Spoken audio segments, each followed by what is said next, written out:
He kōna ipurangi tēnei nā te reo irirangi o Aotearoa. Hi, I'm depressed alcoholic comedian James Nokise. A couple of years ago, I had a mental health breakdown which resulted in panic attacks on international flights, stepping in front of an oncoming bus, and eventually showering so long that I began to get a little bit hungry. And that's when I discovered something magnificent. Through the magic of takeaways and running water, it turns out my mental health safe space is eating fried chicken in the shower. And that's how we've ended up here, a mental health podcast on headspace and happiness. This episode, I'll be talking to TV creators Roseanne Liang and Perlina Lau. We'll be talking about parental validation. The rule is, in Chinese culture, you shit on your own kids and you praise the other kids. Professional validation. We could work our asses off and we'll still get some random stranger yelling at us in the street. And personal validation. I became addicted to external validation as a kid. Some of this will get a bit real, the language, the subjects, so make sure that you're in a safe space with your comfort food. And join us, eating fried chicken in the shower. Hi, and welcome to Eating Fried Chicken in the Shower, a mental health podcast with me, James Nokise, and today I am joined by Roseanne Liang and Perlina Lau, who are incredible creatives. Oh, thank you. Because the reason I don't pin you down on one thing is because you're doing so many things.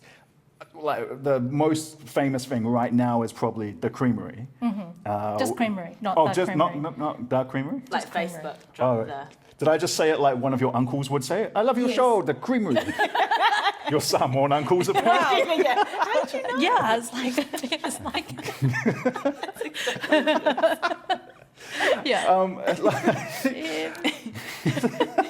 With the creamery, can you give me a quick Creamery.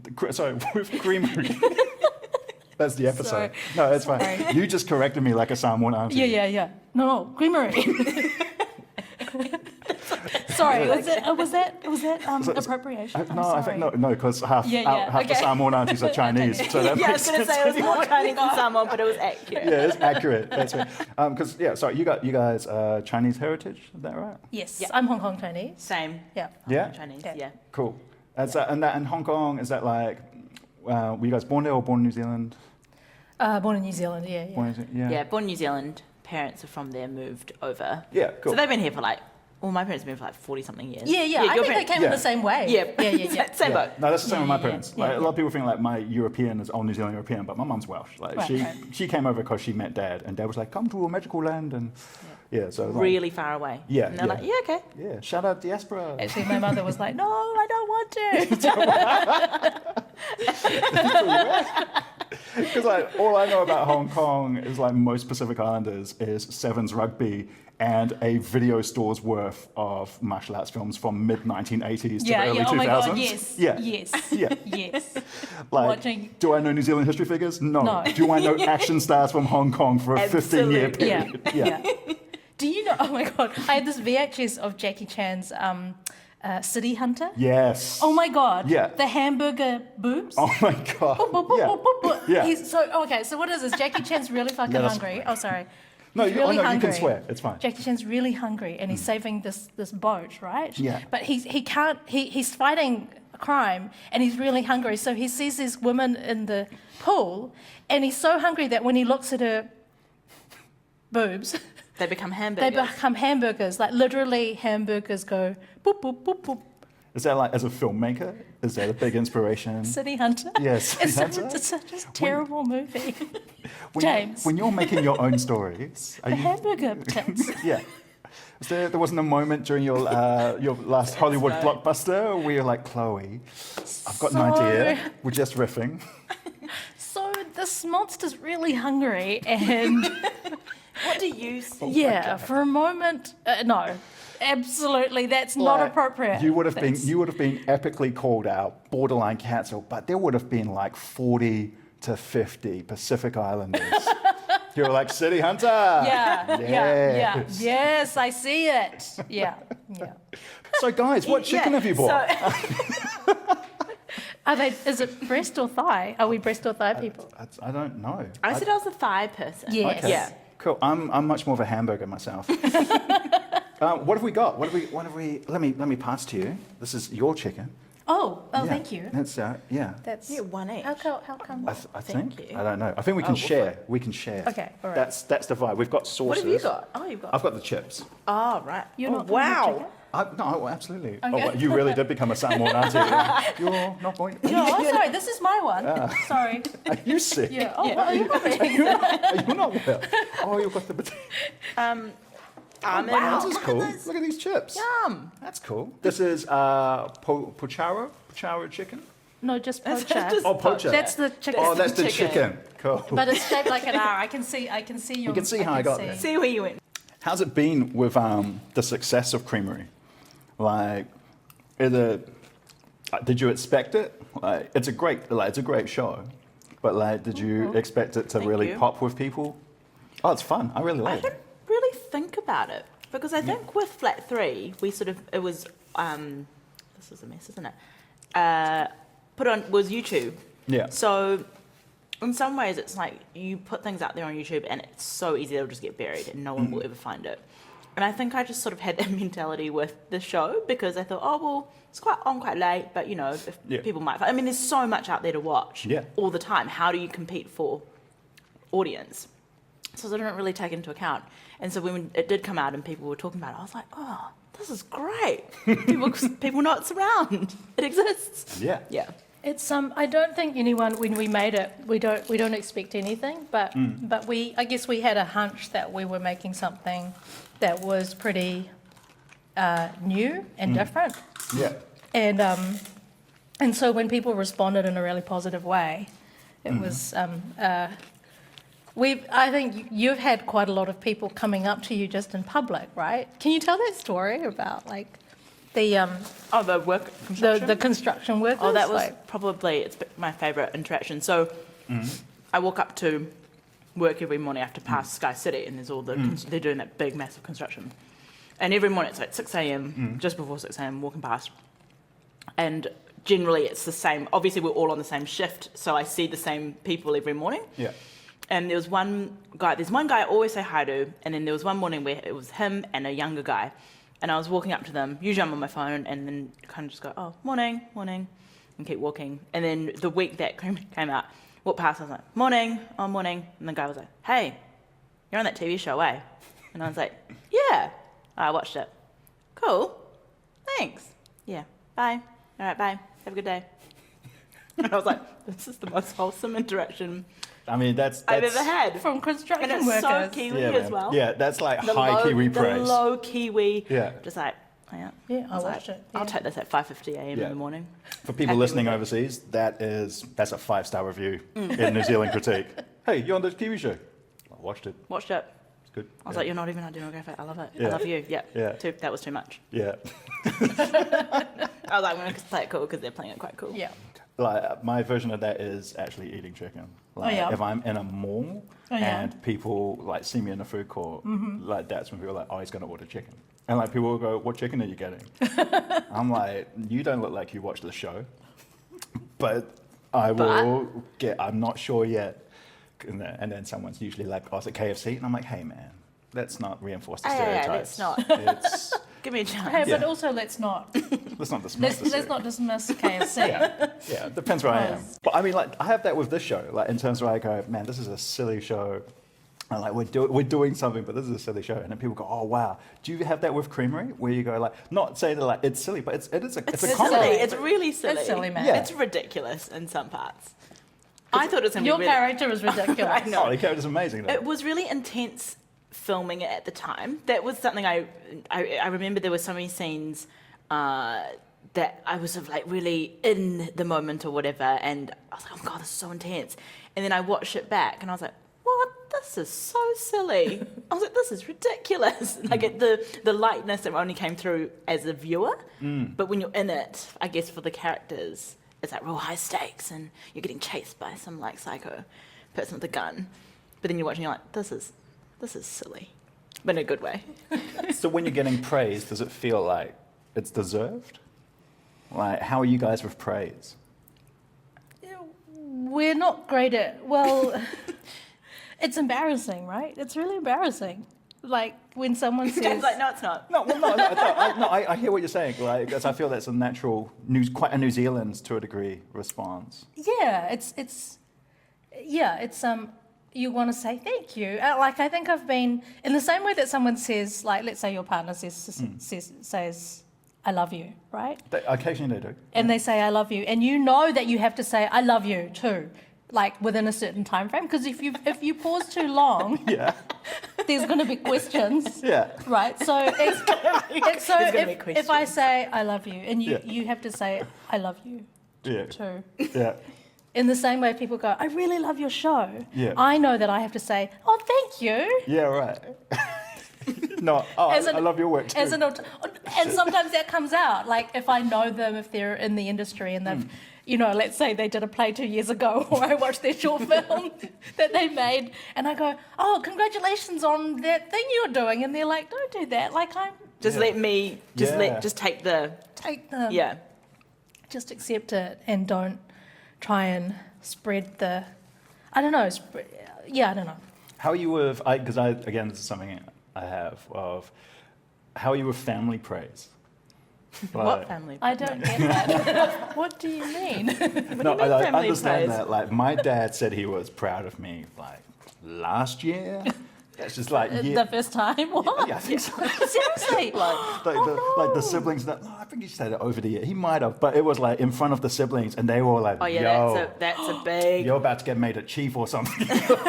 What did you do? What was the, sorry. Oh, I did. What did you do? I turned into like a 14-year-old. Like, I just went, oh, thanks, Dad, thanks. No, but what did you do to get the warrant? praise? What had you done? I think I'd gotten I'd hustled a lot of work out of lockdown because I live in London, and so I'd been trapped here, and he'd watched all of my work evaporate. So I lost like my whole work and career in the UK and that. And I'd been staying at his place. And so I think he'd finally seen the work That you actually. to do. Yeah, the early mornings, late nights, the constant writing. And so when something and we were having a family dinner, I think it was my sister's birthday day. She's like, and it's she's my like, birthday. excuse me. Excuse me. Time and a place. Yeah, right. But Now's not the time. have you guys had the awkward parent proud love thing? I think my mum. Yeah, in the last few years. Yeah. But both my parents have been like, proud of you, and I'm sort of just like, okay, thanks, and then I just like scuffle off. Yeah. Or sort of just like, oh yeah, thanks, because I think verbal affirmations are not really a thing definitely for like maybe Chinese parents. Totally. The rule is in Chinese culture, you shit on your own kids and you praise the other kids.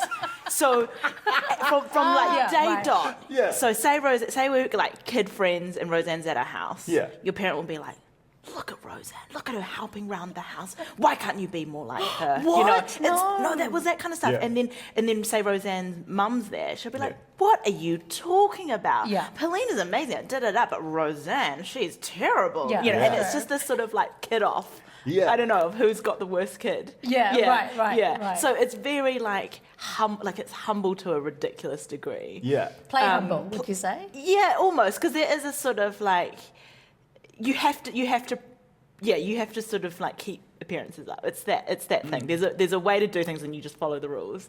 Yeah. So the verbal praise is not really. I don't know. At least that's what it was like.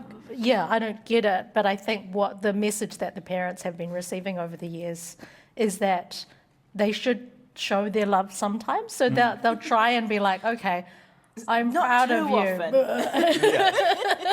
I'm proud of you. And you're like, thank you. Let's not do this. Are you though? But like, Eating fried chicken in the shower.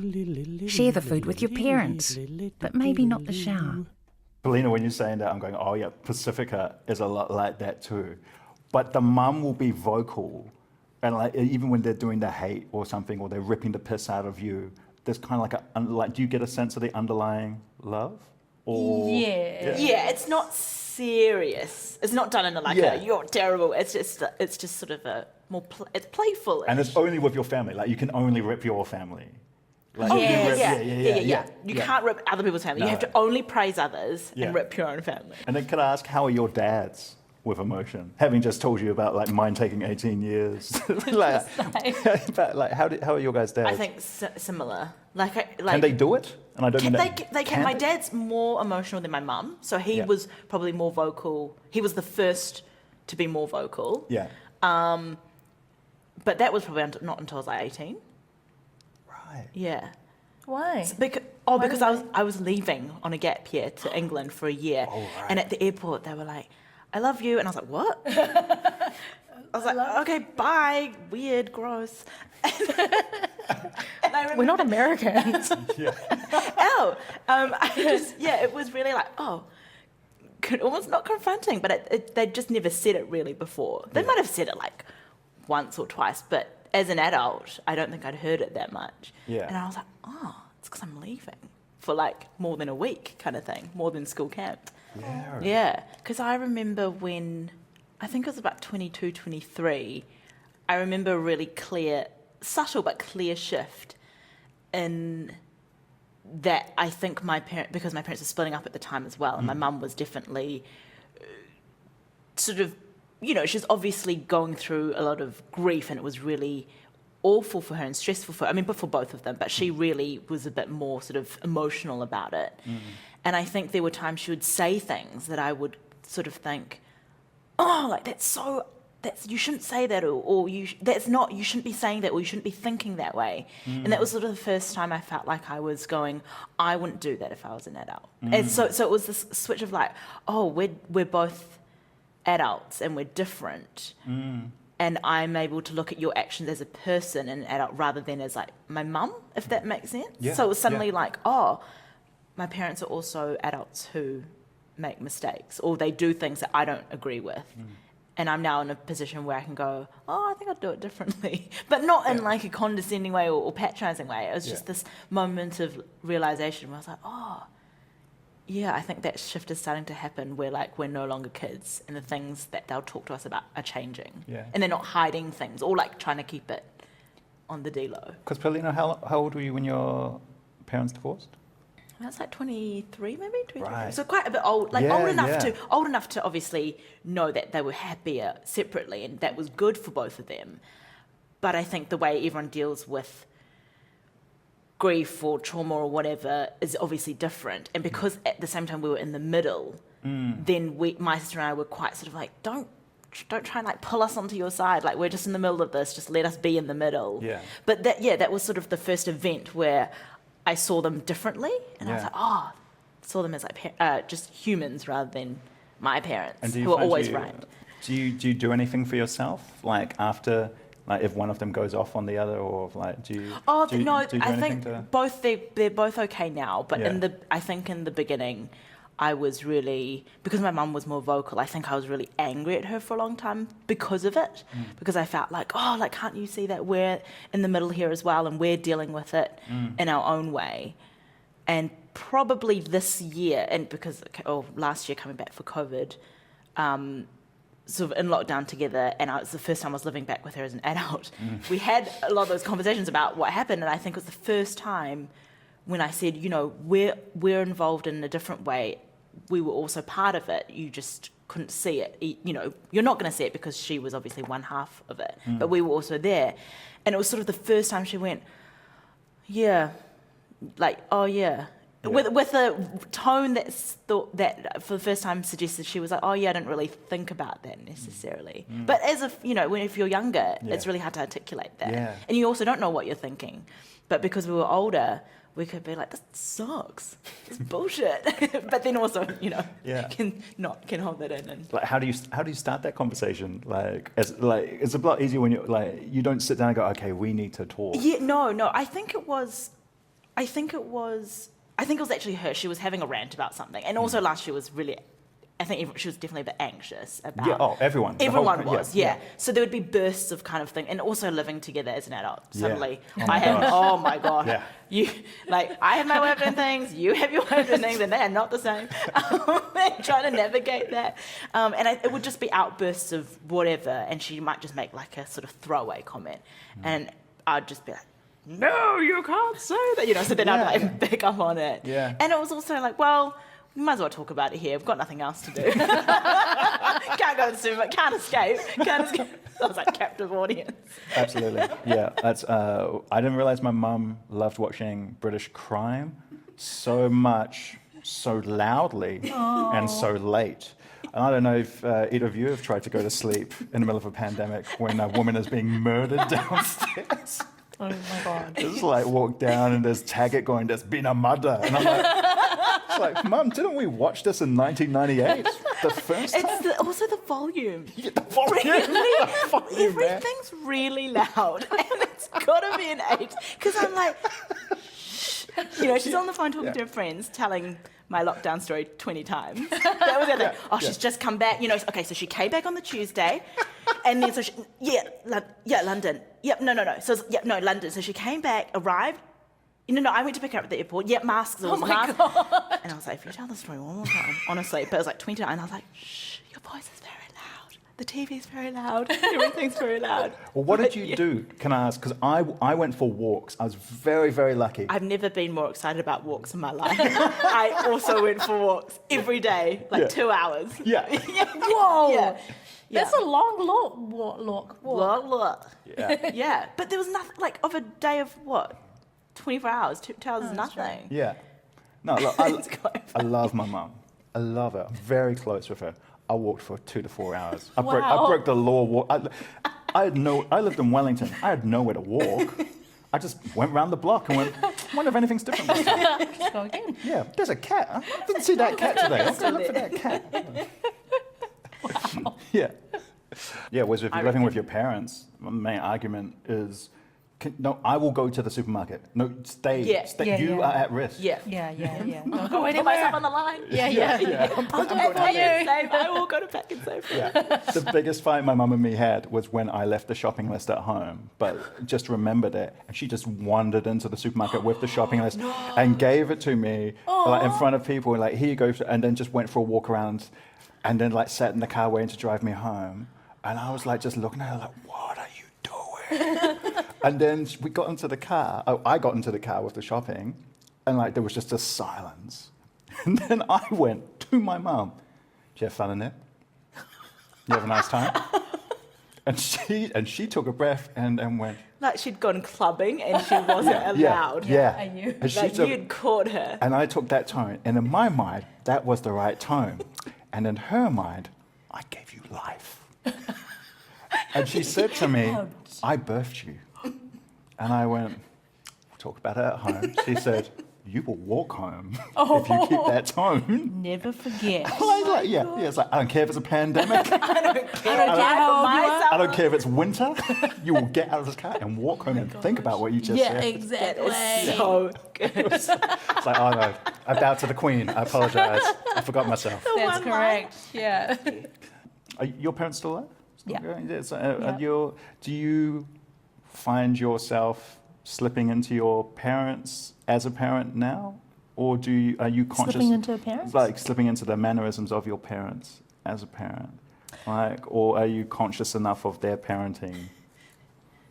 I'm quite interested in this answer. Well, so the more when I became a parent, I realised that my parents were kind of winging it.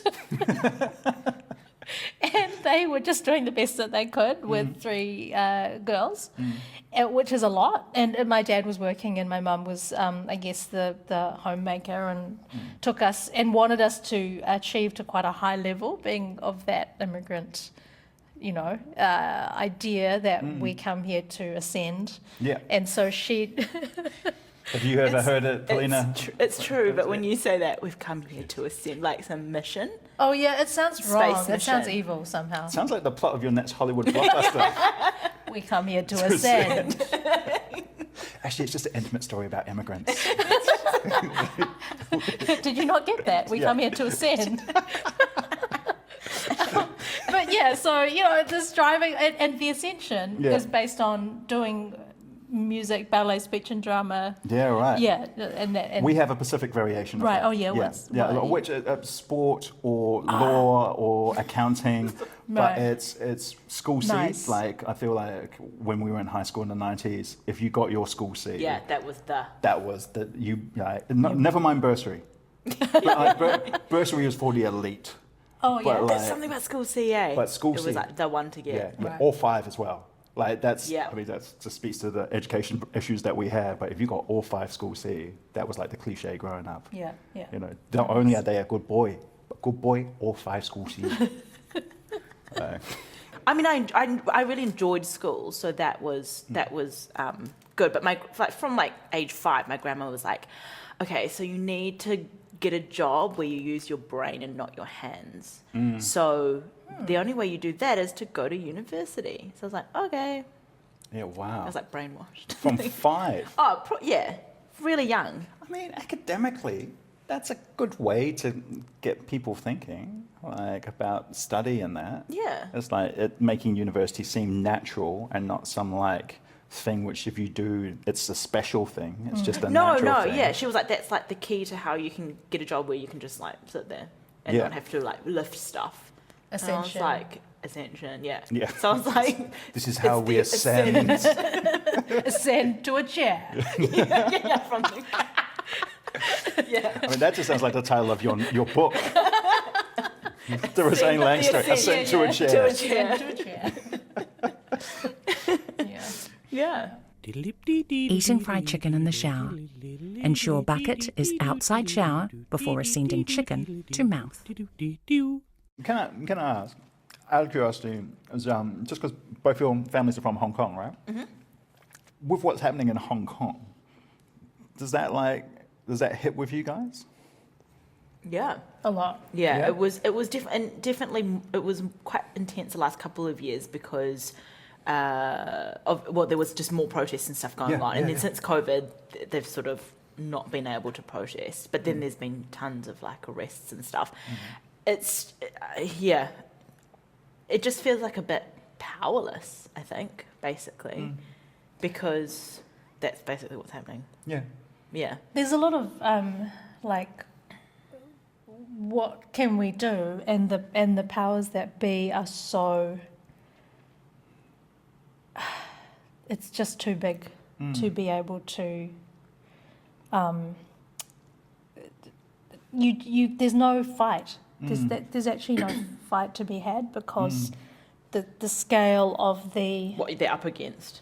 is just. They're probably listening to this conversation. Like, do you know, via our phones or whatever. Yeah.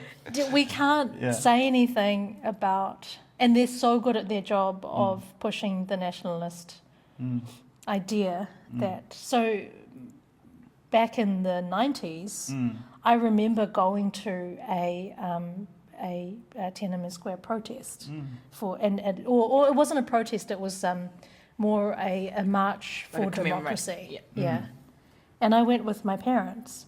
And now I'll have arguments with my parents about Hong Kong as China, and Right. it always was China. And you have been brainwashed by the Americans, and the Americans are bankrolling the protesters. And I'm like, okay, I wouldn't put it past America. Absolutely. Yeah. They have a history. Right. And they're like, you love America and you think America's great. And I was like, I never said that. But do we think China is this all-loving, all-thoughtful thing? And I feel very uncomfortable even talking about it because I know that they're very thorough with their... Research. yeah. If I mean, like, before you speak, Perlina, I just noticed you have both tensed up on that question. I don't think it's conscious, but your body language, your faces. It's the only subject that. It's the only sort of like news current affairs subject that I can't really talk to my mum about. Like she just gets really uncomfortable and she's like, I don't want to talk about this anymore. And similar to your parents, it's a, you know, they got handed back in 1997. Why is everyone acting like this wasn't always coming?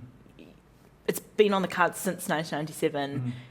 It belongs to China. It was all they're doing is disrupting. She's like, all the young people are doing by protesting is disrupting the lives of the millions of people who are trying to live and trying to make money to continue.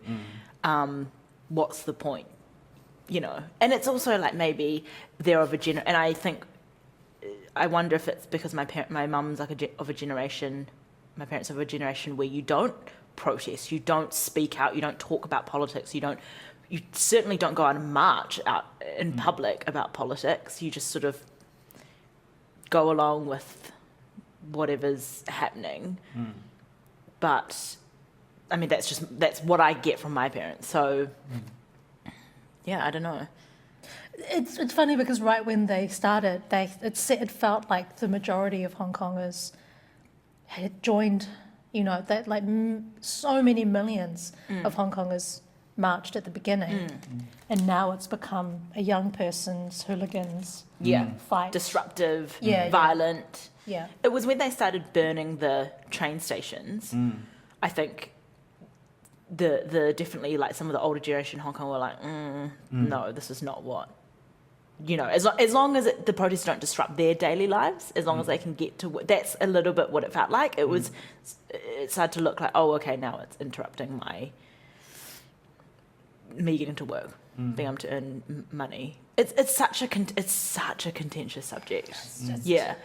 And it does feel like I remember thinking, oh, now that we've got COVID, we're not going to be able to cover it as much. And that kind of basically is what happened. You know, you're not going to get as much news out of there because everyone's at home in lockdown and they're not able to protest. and yet China continues its, like, you know, for me, the cinema, that they've just changed their cinema guidelines and basically put their own censorship laws on Hong Kong films. So there's a rich culture of Hong Kong making, and yes, Hong Kong has been colonised, and that's got its own problems with it. Hamburgers. Hamburgers. Yeah. Those Americans. I like what you did there, man. Came full circle.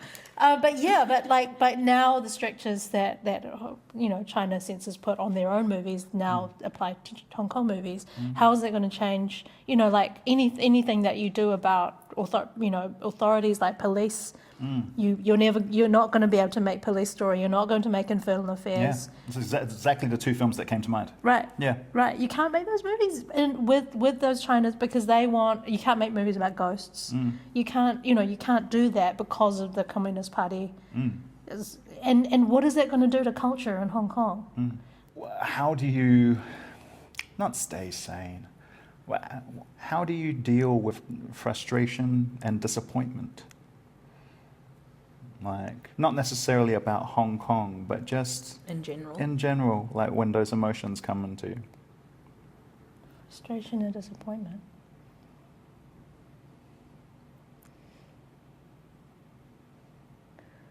I think that the idea is that we can work our way out of it. Yeah. That if you just work hard enough, then you'll work your way out of it. And this is another thing which I've just learned, not just, but that this idea that you can work hard and get your way out of anything is a trap, is a story, is a fairy tale that some people tell us. Because the system itself is screwed. And this is a way to subjugate people by telling you, oh, you can work hard but we can't work our way out of discrimination. We can't work our way out of prejudice. We can work our asses off and we'll still get some random stranger yelling at us in the street. So I don't know how I, other than it'll pass, maybe, like. I was going to say I think that's my thing. It's just that I'm like, everything is temporary. So if it's a shitty feeling or a crappy, just anything if it's like negative, I think my first is like, oh well, it's not going to last forever. And then it's same with like good things. You're like, this is probably not going to last forever too. So might as well just like, enjoy it while it's happening. Yeah. And that seems to work for both. Applies to both, I guess. I mean, sorry, that sounds really like, oh, it's fine, get over it. And I don't mean it like that. I think it's it's just my way of dealing with if I'm feeling frustrated. I'm just okay, just chill because it'll in like a day or two. It won't seem like it'll seem like a blip compared to what it does at this moment. Yeah, and I try to do like if I'm making a decision about whether to do something, I'll be like, will I remember it in 5 years? Probably not. Who cares? Don't do it. Right. Yeah. Or will I? Maybe. So I'll opt for that. I'll opt for it. Right. I was just thinking about like the research and how it shows that we're negatively charged. Like we focus more on negative things than we do on the positive, and that could be evolutionary because. Like a risk assessment, right? Yeah. Because you Yeah. we're more evolutionary successful if we look at the negative. So when bad shit happens, like, and it's in the scheme of things, it's not that big a deal. Final question, which I ask of everyone who comes in here, because the shower is my safe space, and there's food, and it's very lovely. It's been lovely to have you both. Is there anything you guys, either or together, would like to share in the shower while you're here? Anything you guys would like to put on the table? Share. Yeah. Just any thoughts on mental health or anything from today? Or yeah. There's no wrong answer. There's no wrong answer. The I pressure. have to have a good answer. You can't say that to me. You go first. There's no ducks of the shower. I must be ducks. Get a ribbon. I got a potato chip. It's golden. Is that?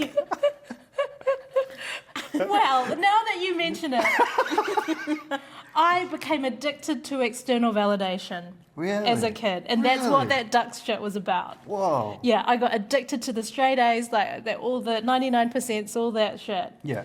And I have made a concerted effort to not just quest for that stuff, but it's ingrained. Yeah. As you just saw, I'm like, I have to be the winner. Like I have to get an A+, and I have to get 90%, and it's still in me. Yeah. But I'm actively trying to be like, it's not important, man. It's not important. When did you have that realization? Probably in my 30s. Yeah. Oh, wow. Yeah, in my 30s. I think that's pretty normal. I think a lot of your 30s is understanding your teens and your 20s, and like sometimes because people are having kids, but sometimes just because you're midlife, and so you really try and understand that. It's an equalizer, I think. You know, when I look around me and I say, the people that I love weren't ducks. The people I admire weren't ducks. But you love them anyway. I love them anyway. I'm one of them, and I was ducks, and I am clearly the best. But the second best wasn't a duck, so it must be okay. And what kind of things have you done to try and address it? I think you're right. I've met a lot of people over the years who have a similar kind of thing of needing that external. Funnily enough, in stand-up comedy, there's a lot of people who really need external validation. But what are some things that you've done? I think actively trying to, in conversations, not talk about myself. Right. Because when you talk about yourself, I think you're looking for a reaction, I think. Well, it's interesting in stand-up comedy because you're on stage and your currency is a reaction. But I think I walked around life like that. And I was like, the art of conversation is really to connect with someone and to ask them questions about themselves and find connection that way, rather than talk about the things that I've achieved and how good I am at things. But that's really interesting, of like taking time to be conscious in a conversation, of not talking about yourself and that addiction to validation. There are different ways, I think, to talk about yourself, or to talk about yourself to connect, or to connect with someone. But yeah, sometimes if you're telling a story, it's a form of boasting, because you're trying to get, you want someone to say you're great. You got chicken in you. Oh, that's a good look. I like to keep chicken there. Why? Where do you keep your chicken? Sometimes you want someone to say you're great. Sometimes you want someone to go, you've got some chicken. And that's why I love Perlina. That's why she keeps me real. Queen, I've got you. So sorry, I know you're saying something profound, but no one's going to take you seriously. Now you've got chicken on you. I can see both your mums deconstructing this episode. Well, your daughter had chicken on. Perlina, what about you? It's like anything you'd like to share? I think I have a very good friend who our catch-ups are always we just talk. We just sit on the couch and talk. We don't ever really do anything. We don't ever go out. I'll just have a cup of tea at hers and we just talk for hours. And she said something once to me, like a few years ago, that I was like, oh my God, she's absolutely right. And she said, I'm really chill about being intense and you're really intense about being chill. Wow. And I was like, oh my God, you like nailed it. Because she's full on and I'm always like, just calm, like you're being quite loud and just calm, you know, like you're very intense in your conversation in the cafe. I was like, that's probably why I sit at her house. And she's like, you're just so intense about being chill. And I think I'm always just like, yep, no problem.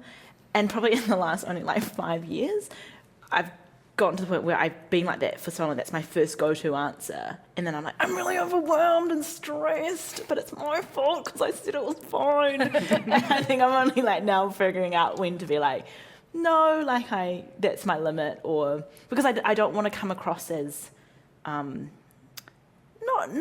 difficult, but I come across as like flexible, I suppose, in like a working environment mostly. And I want to be amenable and I want people to not like me. And I get flashes of like voting for class captain in school and I'm like, people don't like me. I want to be class captain, but I didn't get voted. And I'm like, it's because I'm not popular. Like, you know, I never chase popularity, but I think in the back of my mind, I'm like, be someone who people like. Not a pushover or walkover, but in my personality. And I was like, yeah, I need to just either embrace the intensity or like just, yeah. You want to be someone that a builder will stop in the middle of a morning. And say, you know. You got to check off the TV. I watched it. And I just walked out and I was like, class captain, chicken everywhere, throwing chicken to the people. I ain't gonna fuck my class captain now. Eating Fried Chicken in the Shower is produced for RNZ by Charlie Bleakley of Fruit and Nut Productions. The engineer is Ronnie Poet. The executive producers are Justin Gregory and Tim Watkin. You can find this podcast however you just found this podcast. Or if you're listening on the radio, go to RNZ's podcast page and look for The Chicken. If you're rating podcasts and you want to rate ours, give us 5 stars. Remember, more stars, more chicken. If you want to share your comfort food and your mental health safe space with me, then you can tweet me on @James Nokise. If you're experiencing mental health issues and you're in New Zealand, you can text 1737 or go to the RNZ Fried Chicken page and we'll have a list of different mental health practitioners that might be able to assist you. If, because of the pandemic, you're experiencing COVID-related mental health issues, you can go to www.health.govt.nz. Look for the COVID page and you'll be able to find mental health resources there. Stay safe. Whakatailava. Matua.